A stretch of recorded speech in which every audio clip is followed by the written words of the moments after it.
17, 20, 24. Welcome to Wednesday, pullback Wednesday, I guess we'll call it. It's going to be a frustrating day, at least at the open. Markets finally finding some pressure. Small caps were green actually earlier this morning, have flipped into the red and accelerated. The IWM's down at 222. So kind of a big spot there. So down, small caps are down 1% now. Nasdaq's down over 1.5%. S&P's down 1%. Had to figure at some point there's gonna be pullbacks. I mean, I hate to say it. Of course, I'd love to be in some puts, especially in chip names right now. But we'll have to see how this all plays out today. I'm watching that 559 area on the SPY. I put on a watch list yesterday. Hopefully that can hold here. We have concerns ASML, the kind of the first chip name to report earnings, issued some weak guidance. They pretty much make the machines, right? So some of their concern was around China and restrictions there. So who knows if that's going to be a pattern as some of these other names start reporting earnings for the Q2 earnings season. But you see a lot of these chip names, NVIDIA, Lam Research, Broadcom, they're all just getting pummeled here this morning. So are they going to find a bottom? Is this just an overall trend of folks taking profits and then we reverse? I mean, you'll probably start seeing the headlines. Oh, that was the top. But pretty much what you see over the last 24 hours is all these crazy streaks, right? The largest divergence between the S&P and small caps over a 5-day period in history. The IWM is the highest overbought it's of any index of all time ever. Like there's all these different things they put out. Right now, it's the longest streak without a 2% decline. I think it was 350 something straight sessions without a 2% decline. Longest streak since February of 2007. I mean, we're only 1% away from putting that to rest. So sometimes it's almost good to get all these streaks and all the narratives and headlines away, almost like filling gaps, right? It's almost good to fill gaps so we can erase that narrative and move forward. I hope we don't close down 2% today. I hope we find some support. But if the SPY doesn't hold 559, I might look just for some hedge puts. Always be closing. So thankfully, I locked some of my calls in. I did add some strikes. I'll talk about that in a second. But if you look at the IWM, yeah, 222. And then, I mean, we opened, the low was 219 yesterday. So even if it went down to 219, it's just erasing yesterday's gains.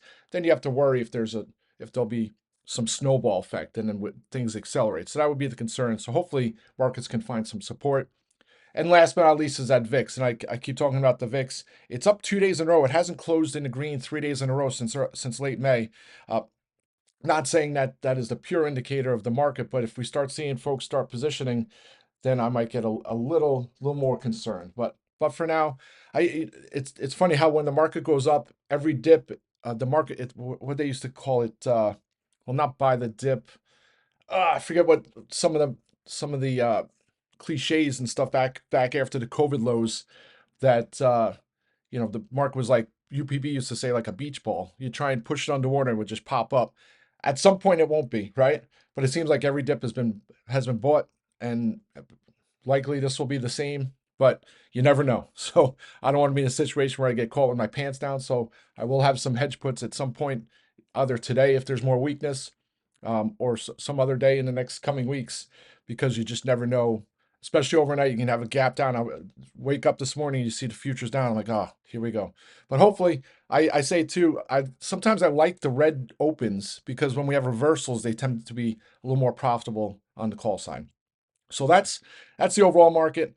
Added some BIDU strikes yesterday. I already have the August 110s that I riding freebies, already closed some of those for some nice profits. I added some higher strikes. They reported their earnings date, and unfortunately, it's August 22nd, which is after the August 16 expiration. So disappointing there won't be a premium bump on the calls, but I think it bounces regardless here. Asian markets closed mixed overnight. 50-day moving average is about 90, was that 96? I can't, why am I having, oh, 98.05. So once it gets its mojo back, I think it's off to the races. Still like Baidu here. But unfortunately, it succumbs to the overall China theme that's going on. Every time China markets sell off or there's some negative news, all the China ADRs sell off. It doesn't matter. Baidu could have the best earnings, the best guidance and all that. It probably is not going to matter too much until China markets find some footing. Hopefully that happens soon. Square, I locked the last of my 7250 calls in for 100%. I didn't want to be in a situation where we had a pullback, and I wanted to add some August strikes. So it was in the red when I closed the last of my 72.50s. Then when it started to bounce, I added some of those August strikes. They should report earnings. The last two earnings reports last year was August, I think it was August 2nd and August 1st the year before. So if history is any indicator, and when I say square, I mean block, but SQ is the ticker. Uh, History is an indicator. You have to think it's going to be somewhere in the first week of August and report earnings. Some consolidation here. It's down here at 70.40 as I'm talking right now. Hopefully it holds the 70 handle. And then off to the races again. Still like the story. I think if you look at all the other names in the space, I think it's underappreciated, undervalued. You have the possible the tailwinds with the crypto. So really like Square. Not going to talk too much about that. Netflix reports earnings after the bell tomorrow. If you look at Roku calls, similarly when I got the July 65 strikes, they looked inexpensive on a risk reward basis, and historically wise, typically Roku premiums are a lot more expensive than they have been. And now you have the possible sympathy move with Netflix tomorrow when they report earnings, and you also, similar to Square, Roku will announce earnings which they haven't done yet, and it should be somewhere at the end of July. Similar to Block, I think they've reported earnings July 28th last year, July 27th the year before. So you would have to think, again, history is an indicator that they're going to report their earnings date. It's going to be somewhere right at the end of July, which hopefully will boost up the premiums a little bit. So just that event alone should help. And it's considering where the market is right now, and the S&P down 1%, or futures down over 1%. Roku's only down here at 63.81. So if it holds here, I think that bodes well. And then off to the races. I still think it's going to trade into the 70s, and then possibly some gap fills there. TERN's Pharmaceuticals. So Roche overnight or this morning reported phase 1 data of an oral GLP-1 drug, a weight loss drug. The cohort is 40 people. So 40 people showed, I don't know, it was a 7% weight loss over a 4-week period. They said they're going to issue details at some presentation in the coming weeks. So there wasn't much in the way of details, but it was enough to pull Eli Lilly, which was trading at $941 yesterday, closing $941. It's down here at $911. So it lost $30 in share price. Their outstanding share count is like 900 million. So you're talking $27 billion in market cap LLY lost just because of 40 people on a phase 1 study. It's mind-boggling to me. And then unfortunately, what it's doing is pulling down some of the other names in the space, VKTX and TERNs. TERNs is under $9 here. Disappointing because I still had some July 10s. They came back to life, and I probably, in hindsight, should have locked them in. But I thought once it broke over $10 and broke through that supply, it'd be off to the races. I'll still hold my August strikes. I'm just because Roche has 40 people posting some positive data, showing some positive results. I don't think that does anything but increase the demand for an oral solution. And TERNs will have data at some point in the coming weeks and months.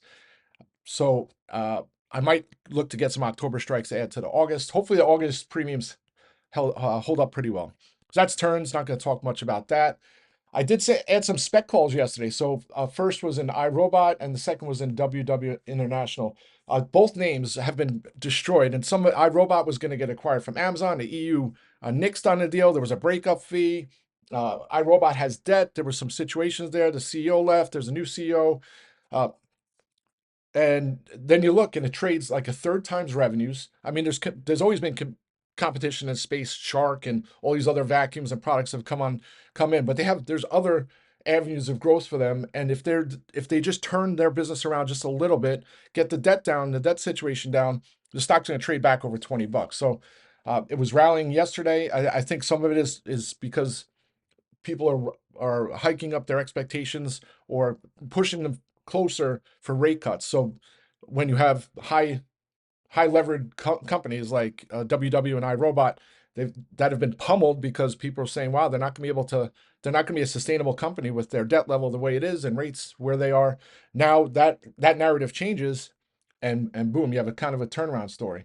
So I think it trades back over $15 in the coming weeks. iRobot, I might look for some more strikes on strength if it finds a bid today. And then WW, I went and got some January strikes. If you read my little blurb, I put it on the watch list. I wrote a whole bull case on it back in September. I'm not going to rant on it right now, but If it starts to go, it'll just pick up momentum, similar to what just happened with Roche this morning. That the GLP-1 craze is not going away anytime soon. And I think you look at WW is not just a GLP-1 company. It's a health company. It's supposedly it's weight health, but it's transforming into diabetes, into cardiovascular, and sleep apnea, and so all these other avenues that GLP-1 can resolve. So, and not only that, I talk about the insurers and all those tailwinds that are possible. The thing is that WW, it's either a zero or it's at some point it's going to take off. So, or take off again. So if you take a look back in October, it was over 11 bucks. Start of year was 10 bucks. Turned around, it was over, I think it was $3 back in May. It's just good. It just needs a little kick. And once it gets going, it's off to the races. That's WW. I locked the last of my weekly strikes in yesterday for some nice profits, and then I rolled into some August calls.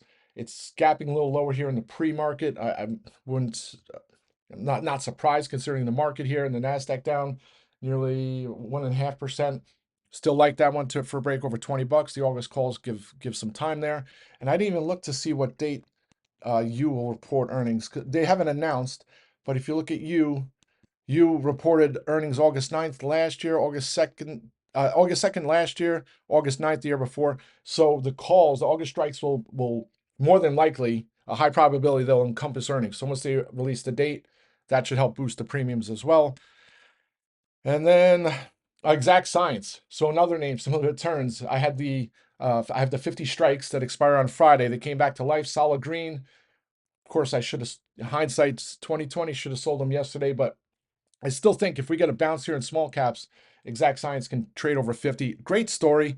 I always talk about health companies, right? And especially ones that can help, folks live healthier lives or prevent diseases or cancer, all those bad words. And Exact Science is one of those. It's great because if it prevents one person from having colon cancer or whatever, it's worth it, right? If you have a family member and you're able, their life is saved because they got early detection on something. That company does good. So if you can make money on the company and it does good, it's a win-win situation, right? So it's some of the reasons why I like some of these biotech companies, because when they come out with positive data, that means not only you're making money on the calls, but it's improving the quality of someone's life. So love Exact Science. I mean, that's a name was all the way into the 90s, only back in April. Actually, it was $80 back in April. Then it's a divisive name. There's competitors in the space, but to me, it has the best in breed detection. There's other avenues that branches that it can go in for detection. So like Exact Science, I'll continue to look for opportunities to trade that for upside. Disappointed about Universal Display, although I would have sold the calls. I probably would have held the calls into today, but I traded all the way up to 236, so my calls would have been $6. It's trading lower this morning with the rest of the chip space. If um if it shows weakness and it looks like it painted 226 in the pre-market, if it gets down there, I might look for some inexpensive bounce lottos. And then last but not least, if 559 on the SPY doesn't hold, turns around in the morning and then breaks, we go to 558, 557, I'll be looking for hedge puts. So Lam Research, probably some Broadcom, maybe I'll get back into wings down here at 381. I could look for maybe some 375s, 370s on wing, just for some protection. Yeah, and that's it, folks. I think that's it. Yep, let's have a great day, folks. I'll be back on audio later. Rock and roll.